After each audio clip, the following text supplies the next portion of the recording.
अस्सलामुअलैकुम। आज के डीडी के पॉडकास्ट में आप सबका हम तहे दिल से इस्तकबाल कर रहे हैं। जैसा कि आप जानते हैं कि पिछले कई एपिसोड्स में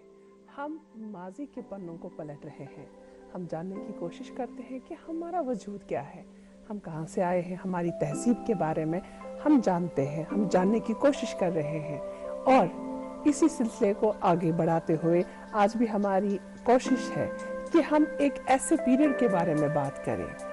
जिसका कि बहुत ही एक ख़ास मुकाम रहा है हमारे अर्ली ह्यूमन डेवलपमेंट में। और ख़ास तौर से कश्मीर के हवाले से अगर हम बात करेंगे, मौसम के हवाले से या बाकी जो उस टाइम हमारे पास जो भी चीज़ें फराहम थी या हमारे पास अवेलेबल थी, उनके ज़रिए से हमें बहुत कुछ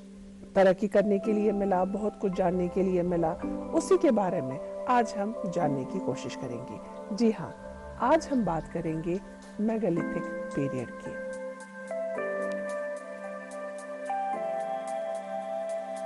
आखिर ये मेगालिथिक पीरियड है क्या? इसमें कौन कौन सी ऐसी डेवलपमेंट्स हुई है जो कि हमें आगे तरक्की की ओर लेता गया? इस मौजू पर बात करने के लिए आज हमारे साथ एक ख़ास मेहमान है। जी, आज के हमारे जो मेहमान हैं वो है डॉक्टर यूनिस रशीद साहब, जो कि आज के एपिसोड के हवाले से हम बात करेंगे मेगालिथिक पीरियड। आखिर ये है क्या? जी, जैसा आप जानते और हमारे नाजरीन भी इस बात से बाखूब वाकिफ़ है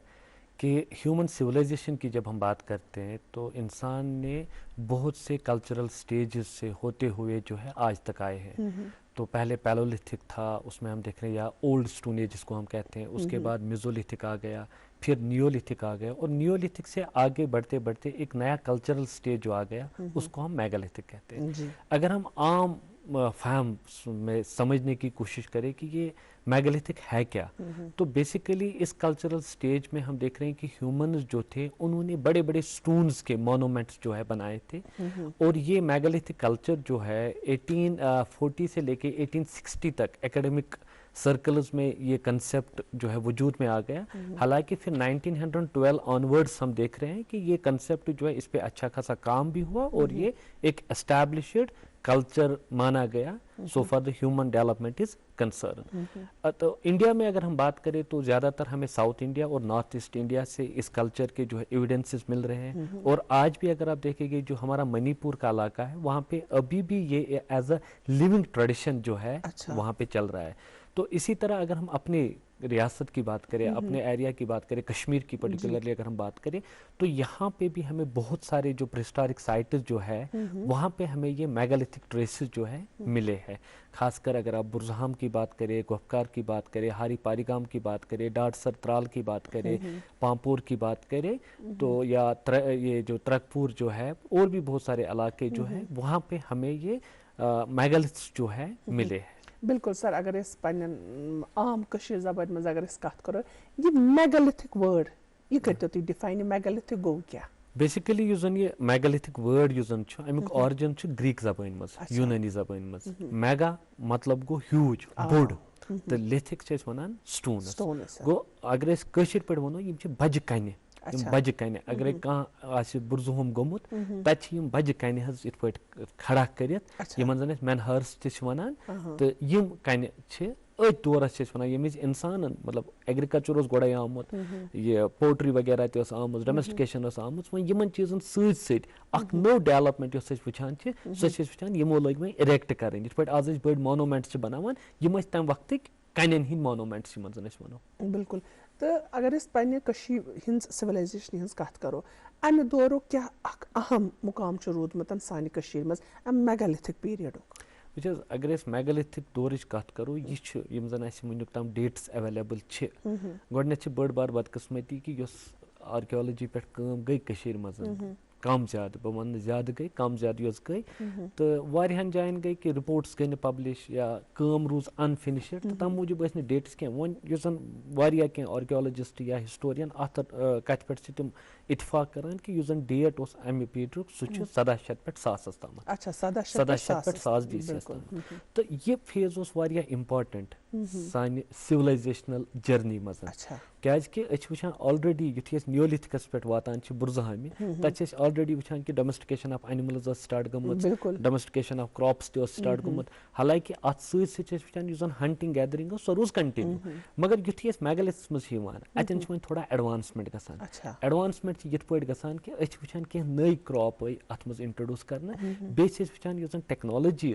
तथ मज ते आए एडवांसमेंट तो यमो दशवियो चीजों सतन अख इंट्रोडक्शन ऑफ न्यू क्रॉप्स तो दयम युस जन अख टेक्नोलॉजिकल एडवांसमेंट गई, नई मेटल्स नई यम जन यम टूल्स आई, यमो दुत सानि सिविलाइजेशनल ग्रोथ या युस जन प्रोसेस ऑफ डेवलपमेंट अत मिले अख नो ओरिएंटेशन, अत मिले अख नो या जन वनो अख नो पहचान मिले तो अम पे वुचान कि ह्यूमन सिविलाइजेशन रूज ये कंटिन्यू पकान,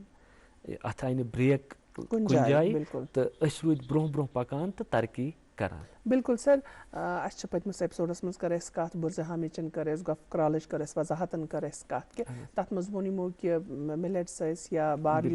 खास तौर से यहुंद जन ऑक्यूपेशन तम विज तो तम पत जन वन कि एडवांसमेंट गई अत मज क्रॉप्सन मज कम कम चीज एडवांसमेंट गई अत मज सारी खुद बड़ चीज वुचान युस जन मेगालिथ एसोसिएट कर आयरन कल्चर सत। अच्छा गो ये आयरन आव, आयरन युस जन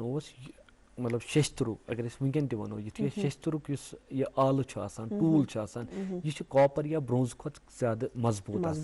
गोया अम सत ह्यूमन खतर यह ईजी यम हेकान ज्यादा जमीन युस जन ज़राअतस अंदर अनित ठीक ज्यादा खुद ज्यादा कुल हेकान चटित तो ज्यादा खुद ज्यादा एरिया युस जन हेका एग्रीकल्चर लैंडस मज कन्वर्ट करित तो अथ दौरस मज सारी खुद बड़ डेवलपमेंट गई सो गई इंट्रोडक्शन ऑफ राइस। अच्छा गो अथ पीरियडस मज राइस हालांकि वीट बार्ली वगैरह यम अम ब्रोह त मगर वो युथि मेगालिथ्स मज वुचान राइस आव, ये राइस आव अम सत गो वीट एंड बार्ली बनो सेकेंडरी तो थर्ड कैटेगरी पे तो राइसस क्या पन खसूसियत राइस पर कैपिटा प्रोडक्शन वारिया ज्यादा as compared to wheat and barley ठीक ये वन प्रोडक्शन हरे गोया वन इंसानस निश सन ये पत्काल लुक वन तिमन सरप्लस। अच्छा गो अम सरप्लस सकान वन सोचित पॉपुलेशन ग्रोथ इनक्रीज, पॉपुलेशन गई इनक्रीज, सेटलमेंट जन तिम गई इनक्रीज और अम सत क्या गई कम ओतन तम नियोलिथिकस तम वुचान मोस्टली लुक प्रेफर करान वुडरन पे रोजन तथ पन वजूहत क्या लो लैंड आबस यह पॉसिबल कह मगर अत दौरस मज शायद हसा आई क्लाइमेटिक चेंज क्या rice was a different crop अत पन अलग टेम्परेचर जरूरत पन अलग क्लाइमेटिक कंडीशन जरूरत तो सो क्लाइमेटिक चेंज थोड़ा बहुत गम तो तम सत वन न सिर्फ इंट्रोडक्शन ऑफ राइस गो बल्कि वुचान लुको लोग वुडरो पे लो लैंड एरियान कुन ति वसन। बिल्कुल सर वारिया दिलचस्प कथ बनो ते अत कि क्लाइमेटिक चेंज राइसस अलग टेम्परेचर जरूरत अलग एनवायरनमेंट जरूरत तम विज क्या तम कम मीडियम्स यम सन तिमन टेम्परेचरस मुतलिक जानकारी मिलान या वक्तस मुतलिक जानकारी मिलान तिज वन ति पता कि ये रोजान वंद कैंसस टाइमस या बहार रोजान कैंसस टाइमस तिमन कित कन आइडिया कल्टिवेशन हुंदन प्रथ कह सिविलाइजेशन या प्रथ कह कल्चर युस जन पन्ने हिसाब यमोन हमेशा अख साइंस अमिच नॉलेज आसान यह कि असी योत साइंस पाई या अछ साइंस जानन प्रथ कुन सिविलाइजेशन प्रथ कुन टाइमस पे यमन अख पन अंडरस्टैंडिंग तो पन तमो पन्ने मेथड्स तमच डेवलप आर्कियोलॉजिकल एविडेंसेस छात मुतलिक अगर पर्टिकुलरली अत हिसाबस मज अगर बुरजुहम गो इस गोडनेथी तय अर्ज कोर कि तत मिनहार्स मिलान ह्यूज स्टोन्स मिलान अत पे हालांकि साउथ इंडिया मज अगर वो यह जरूरी ये थोड़ा अत वजाहत करने साउथ इंडिया मज सोद यमन तल मिलान ब्यूरियल्स तो तत क्लियर कि यमन हुंद पर्पज अमी खतर हालांकि बुरजुहमिस मज मिले यमन तल ब्यूरियल्स कहें तो बेस यमन हिंस पोजिशनिंग अम चीजन कोर यम जन अत पे यमो जन काम कर्म चाहे आर्कियोलॉजिस्ट हिस्टोरियन या एस्ट्रोफिजिस्ट तिमो दिस पन्ने डिफरेंट राय अख राय ये कि जन यमन हिंस पोजिशनिंग यह पोजिशनिंग शायद यवान थवन कम हिसाब कि आफ्ताब पन पोजिशन बदलावान यम सत सीजनल चेंजेस क्या पे सही फरमो कि वन एग्रीकल्चर युस जन खास कर राइस युस जन अत पन अलग सीजन वनकस वुचान कि थल पन्निस टाइमस पे नंद पन्निस टाइमस पे कर पे यह पपि पे लोन पन्निस टाइमस पे तो अम खतर जरूरी कि सीजन नॉलेज गस गोया ये अलाइनमेंट हेको हाइपोथेटिकली वन हेको ना एक्यूरेटली वन कि यह शायद अमी खतर कि जन डिफरेंट युथी सन रेज पेवान जन ये कत अकिस पिलरस पे पे सह हेक्या पॉसिबली कर पर्टिकुलर सीजन कि यह हसा यम वि ब्योल ववन यम वि नंद कर यम वि आब दिन यम वि आब चटन या यम वि गो वन यह फसल तैयार यह हेकोन लोनित बिल्कुल। तो सर बुरियल्स हज करो तुम कत यह खास अमे दौर पहचान जन बुरियल्स अतस मिले यह वन कि अमिस हसा बुरियल्सन मज होन हुंद आसान ज्यादा यम जन मिले एक्सकवेशन दौरान यह कत हदस ताम सही ये एविडेंस पता दह रात लगान या वक्त लगान या तुम वन कि शिफ्ट हसा कोर यमो पे अक जाय पे बेक जाय तम क्या तुथ कैलेंडर यमन निश अदर दैन प्रेजेंट मॉडर्न डेस मज कैलेंडर्स यूज करान या वचन गर निश अवेलेबल अमिस कित कन वक्त पाई लगा इत पे मे गोड़े कोर अर्ज कि अत दौरस मज वचान बोड़ शिफ्ट गोमुत सह गो अर्लियर वचान इंसान हंटर गैदरर यह अक जाय पे बे जाय दवान अत नमिस कह कैलेंडर पर्टिकुलर फॉलो करने जरूरत मगर वो एग्रीकल्चर आव हालांकि नियोलिथिकस मज एग्रीकल्चर आमुत या मिजोलिथिक एविडेंसेस मज मिलान थोड़ा थोड़ा एग्रीकल्चर हसा जान एग्रीकल्चर डिफरेंट एक्टिविटी बिल्कुल यह इंसान जमीन सत रोजन नंबर नंबर अमिस बिल्कुल पता आसन कि कत टाइमस पे कत वक्तस पे कस एक्टिविटी करें बिल्कुल ठीक अम मूजूब कैलेंडर वन लाजमी मतलब जरूरत इंसान खतर वो ये पे आज कंसेप्ट ऑफ टाइम हेको वन कि एग्जैक्टली हसा ये कन बराबर कैलेंडर मगर यमन मूसमन हज पता सो मूसमन हुंद जान खतर मे तुम वोनमो कि ये मीनार शायद दम यम जन cup marks it's all hypothetical बस वन कि एग्जैक्टली हाइपोथेटिकल कि शायद मा आसान यम अकिस कपस मज सेख या आब थवान पत यह अत पे यीतिस कलस बेस कपस मज गछा या यमो टाइम कोरमुत मेजर गो ये इंडिकेशन दिवान कि मे बी इत पे वनकन वान अक्सर पन्न टेबलन पे डेकोरेशन खतर थवान पे वान कि पर्टिकुलर टाइम मेजर कोरमुत कि अगर यह फिरोन अत लगे यूता time whether it will take 1 hour या 10 मिनट वट एवर यिथे कन युथु अकिस कपस मज यह आब थवान या सेख पत यह बेस मज गसान यह ड्यूरेशन मे बी यम अम खतर अत यूज करान बिल्कुल सर एस्ट्रोनॉमी हुन वन कि अम वज ज्यादा तथ फॉलो करान बिल्कुल यह कत हदस ताम सही तुम वो बहुत हेवान यह वन तुम न्यू माने बिल्कुल सर तो सह यह कि Yemen cup Markan apart from कि यम टाइम खतर शायद मॉडर्न क्लॉक वनो यह तम वक्त क्लॉक हेको ये वन दयम चीज कि यमन लुकन इम्पॉर्टेंट क्या एस्ट्रोनॉमिकल जन मूवमेंट्स वगैरह they again are related with the season and all that तो वनकन अगर तुम वो करगिलस मज यु तुम चंदर वचान मतलब ये तुम वन तचान तथ आब थवान तुम कुन बानस वानस मज क्या कंटिन्यू अगर हर कुन वो आसमानस कुन ह्यूमन नेचर गर्दन थक हेको वचित क्या अच्छा यम विजन वो एग्जैक्ट मूवमेंट हे गचित मे बी तमे विज करो गर्दन बोन तो सह गि मिस तो ये कि शायद मा आसान यमन कप मार्कन मज आब थवान पे शामन रिफ्लेक्शन गसान मतलब वनकन आबस मज पन बुथ वुचान या बाकी गो यमो थ्रू मूवमेंट्स वगैरह यम एस्ट्रोनॉमिकल मूवमेंट्स वगैरह यम जन यमन चीजन बिल्कुल फॉलो करान सर जिमनी वन बह यह कत कि पन्न बड़न बुजुर्गन नश बेहवान तम वनान कि मुश्क तल वनान शीन पेया रूद पेया या आज किस मौसम रोज यह सही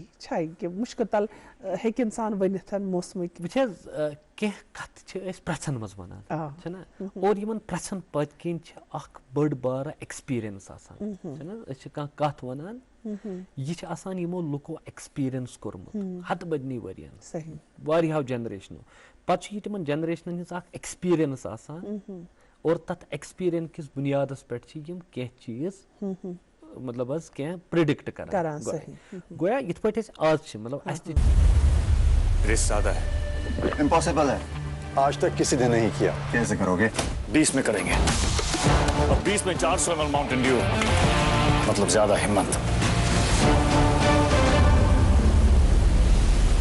अब 20 में 400 ml माउंटेन ड्यू, ज्यादा माउंटेन ड्यू, ज्यादा हिम्मत। मम्मी की छुटकी, डैडी की गुड़िया, दिल में बसी सबके इस घर की बेटिया। हर घर के हर दिल में बसा अमूल ताजा, हमेशा फ्रेश। इस घर की बेटिया। पाए आज वहरात चलान यथ वहरात मज हे कुन सात रूद पे कुन सात हे मौसम बदलित वगैरह वगैरह सो अस कित पट वनान अपार्ट फ्रॉम कि सुबह क्या यह मेटलॉजिकल डिपार्टमेंट वनान अस ति ओबर वुचित मिसाल मे बूजमुत लक्चार दपान क्रुहन ओबर खोत यथा पे खतरनाक रूद या यह सफेद ओबर रूद पे वार वार यह पे वारियान दोहन कह गो यमो यम चीज ऑब्जर्व करमि यथे कन यम जन अम वक्त मेगालिथिक लुक या नियोलिथिक लुक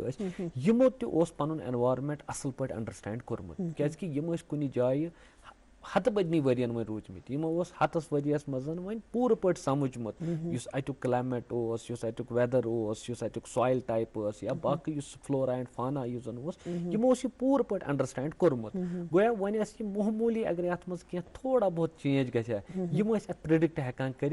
कि मैं व्हाट नेक्स्ट वो क्या गया ताप करिया रूद गया क्या गया यम चीज क्या अत पीरियडस मज गया पत कह तिस डेवलपमेंट कह तिस प्लेसेस मिले तिमन तम एज अ शेल्टर यूज करान वह योतन ताम पिट्सन पन्ने फिर ममता सोबन अत पे ठीक पे रोशनी त्रम कि हालांकि अकिस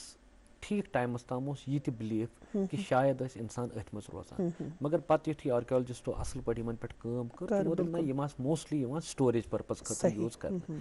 तो दैट मीन्स इंसान मकान जरूरत तो इसलिए वारियान कह साइटन पे मिलान रेक्टेंगुलर वगैरह स्ट्रक्चर मिलान यमन पे ये पे आज छे पहाड़ वन तम छे पाशन हज एविडेंस वन सह मटीरियल कह अलबत्ता यम जन तम होल्स जन पिलर्स तम थवान डख यथ वनो ये छे पाश रोजान तम एविडेंस कम कम जाय मज एविडेंस मिलियमित कि first settlement of humans in a house sort of छे पाशी वनो या यम शेल्टर्स गोपकार हारी परिग्राम डाडसर त्रकपुर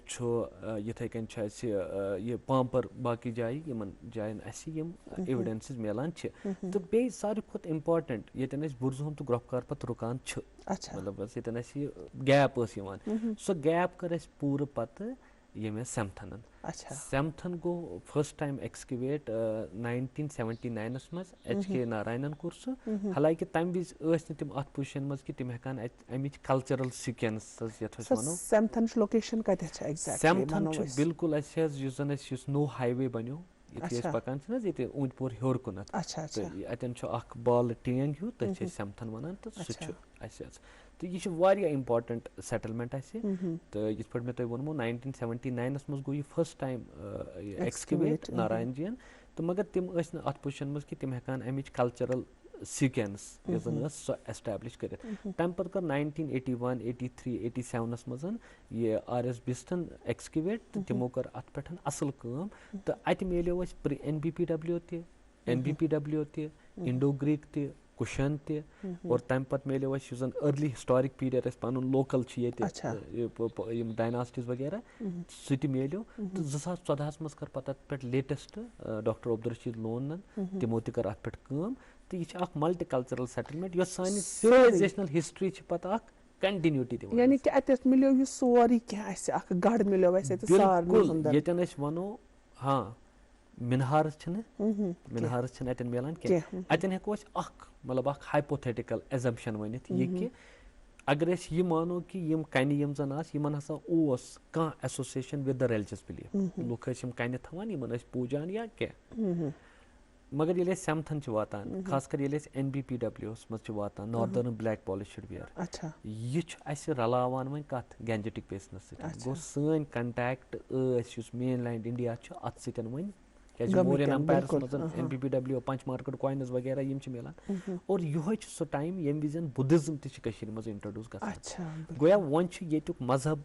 चेंज गसान वो बुद्धिज्म आव गो शायद पे वन कन हज जरूरत कहें तो मतलब ये पॉसिबल ये मतलब हाइपोथेटिकल एक्सप्लेनेशन बिल्कुल सर अस वनो कि अत मेगालिथिक दौरस मन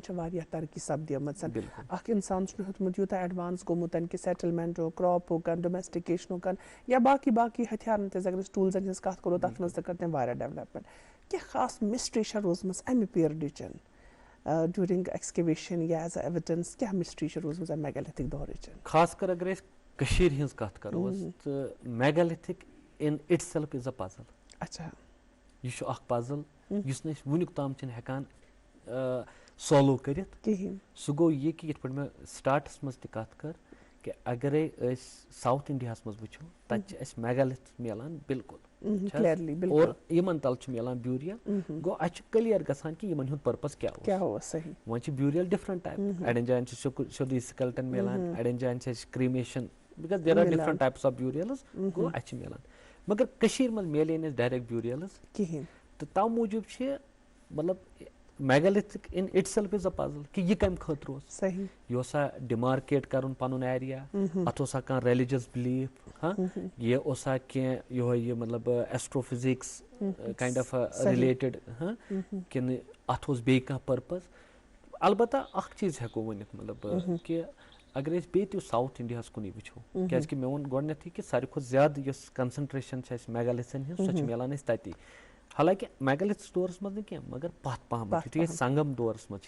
first historical phase south India तत वुचान तत गो ट्रेडिशन तथ बोथ आर्कियोलॉजिकल एविडेंसेस तो बे लिटरेरी संगम लिटरेचर तथ पोयम अकम तो पुरम अक्युक थीम लव बेयुक वार और अत वुचान कि वारिया कह साउथ इंडिया मज सी बैटलन मज नफर मरान मरान पत तिज मेमोरी मज स्टून्स इरेक्ट कर तिमन तल तुम ब्यूरियल तिम मेमोरियल स्टून्स क्या पता कशीर मज तम मिनहार्स इंडिकेट करान some kind of a memorial burial तो मगर सह एग्जैक्टली क्लियर सर क्या तिथ अत पे तुत बनविथ जन कुन चीज़ सबूत दी है क्या पेंटिंग्स बनवित या क्या एनक्रिव कर वन कुन चीज निशानदेही करान वो एज सच जन बुरजहम मेनहारस मिले तिमन पे तमे आय क्या अलबत्ता अख पेंटिंग मिले सो हंटिंग सीन डिपेक्ट करान हंटिंग सीन क्या वन एग्रीकल्चर तूत एडवांस कि इंसान कंप्लीटली डिपेंडेंट ऑन एग्रीकल्चर अलबत्ता हंटिंग गैदरिंग यह रोज कंटिन्यू तो सो बाकी एज सच मतलब तमे आय सर वन पे क्या सपदान बिल्कुल अत पे गम तम साइटी मन पे वनकस चालू वनकन मतलब खास कर मुमताज यतू सोब या डॉक्टर अब्दुल रशीद लोन वनमो तमो कोर सेमथनस पे या मुमताज सोब पर्टिकुलरली नियोलिथिक साइट वारिया नई साइट कर तम खास कर अगर वो नॉर्थ कश्मीर कुपवारिस मज या खास कर रिसेंटली 2015 मज बत तथ एक्सकवेशनस मज तिमन सो बेसिकली सिडनी हज प्रोफेसर एल्सन बेट्स तमिस अंडर तिमन प्रोजेक्ट नियोलिथिक कल्चरस पे कासिम बाग साइट कर तिमो एक्सकवेट तो अत पे वन तम चलान और इनफैक्ट तिम दे आर प्लानिंग कि मे बी बुरजहुमा करन तिम बे एक्सकवेट क्या बुरजहमिस मुतलिक कंट्रोवर्सी क्लियर पूर तो और मे बासान वक्त यह जरूरत कि ज्यादा पहम यह पत बे खोदन ताकि कह एविडेंसेस गसन ज्यादा क्लियर बिल्कुल सर सटा शुक्रिया बह वन कि यूतः जानित पन्निस पोतकालस मुतलिक बे क्या जान कोशिश करें तथ पे वन बे क्या ताकि अस जानो ज्यादा खुद ज्यादा किम जन अर्ली ह्यूमन जन सोन आबो अजदाद रूदमुत सोन पोतकाल रूदमुत सह कोता दिलचस्प रूदमुत यूता जान पत बे तो बहुत वन कि पानस मज तो कचा दिलचस्पी कि बे जानो अत मुतलिक इंशाल्लाह सन कोशिश तो रोज जारी कि करो बे क्या जान कोशिश तो अजुक एपिसोड वोत पे इख्तिताम इंशाल्लाह अगलिस एपिसोडस मज करो बे तो कोशिश अकिस खास दिलचस्प मौजूस पे कत कर तोताम तुह खुदायस हवाल।